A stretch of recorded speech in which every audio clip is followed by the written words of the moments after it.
So today, the United States launched a trade war against Canada, their closest partner and ally, their closest friend. At the same time, they're talking about working positively with Russia, appeasing Vladimir Putin, a lying, murderous dictator. Make that make sense. Canadians are reasonable, and we are polite, but we will not back down from a fight. Not when our country and the well-being of everyone in it is at stake. At the moment, the US tariffs came into effect in the early hours of this morning, and so did the Canadian response. Canada will be implementing 25% tariffs against $155 billion worth of American goods, starting with tariffs on $30 billion worth of goods immediately, and tariffs on the remaining $125 billion of American products in 21 days' time. Encore aujourd'hui, on se voit forcé d'imposer des droits de douane de 25% sur 155 milliards de dollars américains de marchandises. 30 milliards de marchandises américaines, excusez-moi. 30 milliards de dollars de façon immédiate et dans 21 jours, 125 milliards de dollars de marchandises de plus. Today, we will also be challenging these illegal actions by filing dispute resolution claims at the World Trade Organization and through the USMCA. But in the meantime, our tariffs will remain in place until the US tariffs are withdrawn, and not a moment sooner. And should these tariffs not cease, we are in active and ongoing discussions with provinces and territories to pursue several non-tariff measures, measures which will demonstrate that there are no winners in a trade war. Now, just like I did a month ago, I want to speak first directly to the American people. We don't want this. We want to work with you as a friend and ally. And we don't want to see you hurt either. But your government has chosen to do this to you. As of this morning, markets are down, and inflation is set to rise dramatically all across your country. Your government has chosen to put American jobs at risk, at the thousands of workplaces that succeed because of materials from Canada or because of consumers in Canada, or both. They've chosen to raise costs for American consumers on everyday essential items like groceries and gas, on major purchases like cars and homes, and everything in between. They've chosen to harm American national security, impeding access to the abundant critical minerals, energy, building materials, and fertilizers that we have and that the United States needs to grow and prosper. They've chosen to launch a trade war that will, first and foremost, harm American families. They've chosen to sabotage their own agenda that was supposed to usher in a new golden age for the United States. And they've chosen to undermine the incredible work we've done together to tackle the scourge that is fentanyl, a drug that must be wiped from the face of the earth. So on that point, let me be crystal clear. There is absolutely no justification or need whatsoever for these tariffs today. Now, the legal pretext your government is using to bring in these tariffs is that Canada is apparently unwilling to help in the fight against illegal fentanyl. Well, that is totally false. Let's look at the facts. Our border is already safe and secure. Far less than 1% of fentanyl flows and less than 1% of illegal crossings into the United States comes from Canada. But we acted. because we know we can always do better. We responded to concerns, including from the President, by implementing an ambitious $1.3 billion border plan. A border plan that includes generational investments in new AI and imaging tools to stop the flow of fentanyl in its tracks, stronger coordination and information sharing with American agencies, along with the deployment of drones, helicopters, and additional personnel to keep our borders secure. Now, a month ago, as part of an agreement with the United States that paused the tariffs, we made further commitments.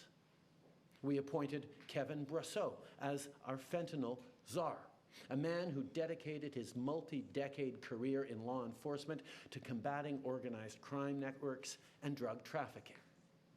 We designated 7 drug cartels, sick, evil groups who cynically profit off the pain and suffering of people on both sides of the border, as the terrorist organizations that they are.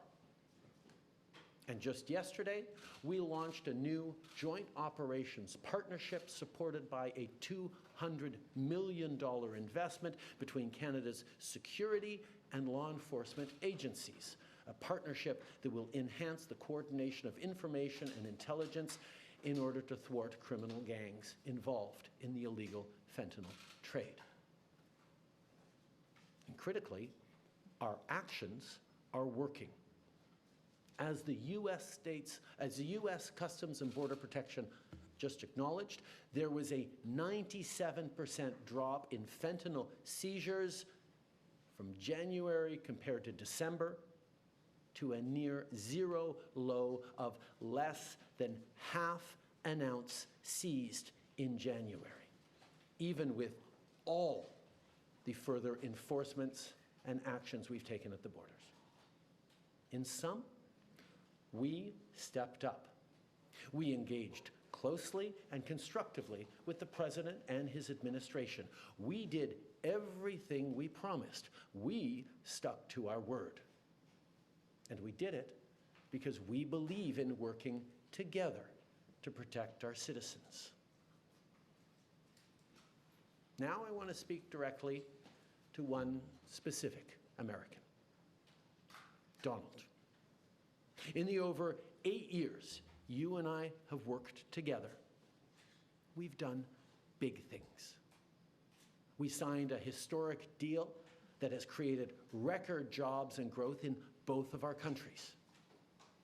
We've done big things together on the world stage, as Canada and the US have done together for decades, for generations.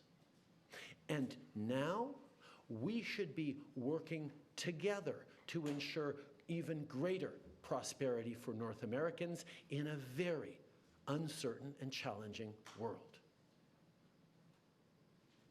Now, it's not in my habit to agree with the Wall Street Journal, but Donald, they point out that even though you're a very smart guy, this is a very dumb thing to do. We two friends fighting is exactly what our opponents around the world want to see. And now, to my fellow Canadians, I won't sugarcoat it. This is going to be tough, even though we're all going to pull together, because that's what we do. We will use every tool at our disposal so Canadian workers and businesses can weather this storm. From expanding EI benefits and making them more flexible to providing direct supports to businesses, we will be there as needed to help. But Canada, make no mistake, no matter how long this lasts, no matter what the cost, the federal government and other orders of government will be there for you. We will defend Canadian jobs. We will take measures to prevent predatory behavior that threatens Canadian companies because of the impacts of this trade war, leaving them open to takeovers. We will relentlessly fight to protect our economy. We will stand up for Canadians every single second of every single day, because this country is worth fighting for. Les derniers mois ont été stressants et honnêtement épuisants pour nous tous. Mais je crois qu'on peut être rassuré par l'incroyable solidarité dont on a tous été témoins entre nous. Solidarité entre nos entreprises, nos syndicats, notre société civile, les communautés autochtones et tous les Canadiens. L'ensemble de la société canadienne parle d'une seule voix pour qu'on se fasse entendre de nos partenaires américains pour illustrer que l'imposition de droits de douane, c'est une très mauvaise idée. En même temps, on travaille à l'interne pour faire tomber les obstacles au commerce entre nos provinces et territoires. On travaille pour rejoindre de nouveaux marchés à travers le monde, pour bâtir une économie toujours plus forte et plus résiliente. Dans les dernières années, j'ai eu plusieurs occasions de discuter avec des leaders du monde entier. Mon message est toujours le même. Le Canada est un partenaire fiable et notre porte est grande ouverte. Dans les dernières semaines, on a aussi redoublé d'efforts pour renforcer nos liens avec le Mexique, qui a lui aussi été frappé par ces tarifs. Ensemble, on va chercher de nouvelles façons de collaborer et de s'appuyer l'un sur l'autre pour faire face à cette menace. Face à l'incertitude, face à l'inquiétude, les Canadiens ont fait preuve de tellement de solidarité. Je vous ai vu partager des listes de produits canadiens pour aider vos proches à appuyer les entreprises d'ici. Je vous ai vu changer vos plans de vacances et opter pour des magnifiques destinations touristiques qu'on a ici chez nous, au Canada. Je vous ai vu redoubler d'efforts pour soutenir nos petites entreprises et nos travailleurs. Je vous ai vu vous porter à la défense de notre culture et la faire rayonner. Je vous ai vu encourager nos athlètes avec une ferveur sans précédent. Moi qui croyais que je ne pouvais pas être plus fier de notre pays et de mes compatriotes. Mais j'ai encore quelque chose à vous demander. Lâchez pas. C'est le moment de redoubler d'efforts, de se tenir debout pour notre pays, de faire tout ce qu'on peut pour choisir le Canada, pour défendre le Canada. On va passer ensemble à travers des moments difficiles. Mais après vous avoir vu aller dans les dernières semaines, j'ai jamais été aussi optimiste quant au futur de notre beau pays, malgré tous les défis qu'on va être en train de vivre ensemble. Le Canada reste le meilleur pays sur Terre. On a tellement de raisons d'être fiers de notre chez-nous, de ces quelques arpents de neige. Mais surtout, je suis fier de notre capacité à nous serrer les coudes quand vient le temps. Les Canadiens ont différentes origines, différentes langues, différentes croyances. Mais quand vient le temps de défendre notre pays, on le fait d'une seule voix, main dans la main. À travers vents et marées, les Canadiens peuvent toujours compter les uns sur les autres. Now, we've been through tough spots before. But every time we've faced long odds and seemingly insurmountable obstacles, we've not only survived, we've emerged stronger than ever. Because when it comes to defending our great nation, there is no price we all aren't willing to pay. And today is no different. Merci beaucoup, mes amis.